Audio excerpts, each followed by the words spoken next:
পরের দিন 7টি মেয়ে যথারীতি তাদের মায়ের কবরের কাছে গেল। তারা দেখল যে কমলালেবুর গাছটি আর সেখানে নেই। তারা খুব কাঁদল। কবরের কাছে একটি ছোট গর্ত ছিল। যখন তারা কাঁদছিল তখন তারা দেখল সেই গর্তটি একটি ঘন ক্রিম জাতীয় পদার্থ দিয়ে ভরে উঠেছে, যা দ্রুত শক্ত হয়ে একটি সাদা মোটা কেকের মতো হয়ে গেল। এটা দেখে 7টি মেয়ে খুব খুশি হল এবং কেকটি খেল। এভাবে কয়েকদিন চলতে থাকল।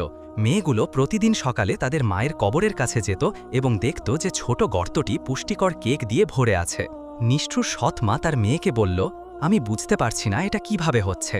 আমরা কমলালেবুর গাছটি উপড়ে ফেলেছি, যা তাদের মৃত মায়ের কবরের পাশে ছিল। তবুও তারা দুঃখ পাচ্ছে না, যদিও তারা আমার দেওয়া খাবার খায় না। আমি এটা বুঝতে পারছি না। পরের দিন যখন মেয়েগুলো কেক খাচ্ছিল তখন সৎ মায়ের মেয়ে সেখানে এলো। ছোট বোনটি তাকে দেখে বলল, ওই মেয়েটি আবার এসেছে, চলো গর্তের চারপাশে বসে পড়ি এবং তাকে এটা দেখতে দিই না। যদি আমরা তাকে এই কেক থেকে কিছু দিই তাহলে সে গিয়ে তার মাকে সব বলে দেবে এবং এটা আমাদের জন্য খুব দুর্ভাগ্য হবে। কিন্তু তার বোনেরা তার সন্দেহের কোনো কারণ খুঁজে পেল না। তার পরামর্শ না মেনে তারা বিধবার মেয়েকে এক টুকরো কেক দিল। সে বাড়িতে ফিরে গেল এবং তার মাকে যা দেখেছে তা বলল। এটা শুনে সে খুব রেগে গেল এবং তার কিছু পরিবারের সদস্যকে সেই গর্তটি ভেঙে ফেলতে এবং আবর্জনা দিয়ে ভরাট করে দিতে পাঠালো।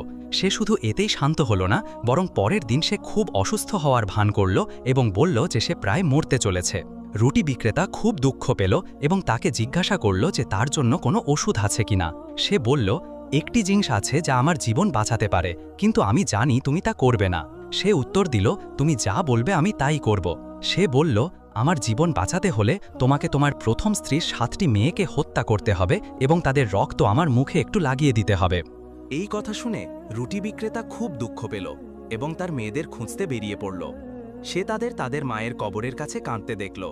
যেহেতু সে তাদের হত্যা করতে অক্ষম ছিল, তাই রুটি বিক্রেতা তার মেয়েদের সাথে খুব শান্তভাবে কথা বলল এবং তার সাথে জঙ্গলে যেতে বলল। তারা তার সাথে জঙ্গলে গেল।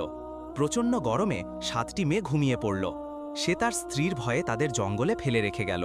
সে নিজেকে বলল, তাদের এখানে মারা যাওয়াই ভালো, তাদের সৎমায়ের হাতে খুন হওয়ার চেয়ে।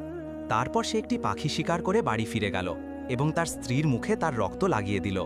সে ভাবল যে সে তার মেয়েদের হত্যা করেছে। তখন সে বলল যে সে পুরোপুরি সুস্থ বোধ করছে। একই সময়ে মেয়েগুলো ঘুম থেকে উঠল এবং যখন তারা দেখল যে তারা একটি বিশাল জঙ্গলে আছে, তখন তারা খুব ভয় পেয়ে গেল। তারা তাদের বাবাকে খুঁজে পাবার আশায় উচ্চস্বরে ডাকতে লাগল, কিন্তু সে অনেক দূরে ছিল এবং তাদের কণ্ঠস্বর শুনতে পারছিল না, এমনকি যদি তারা বজ্রের মতো জোরেও ডাকত। ওই দিনই পাশের রাজ্যের এক রাজপুত্রের 7টি ছেলে সেই জঙ্গলে শিকার করতে গিয়েছিল। তাদের বাড়িতে ফেরার পথে ছোট রাজপুত্র তার ভাইদের বলল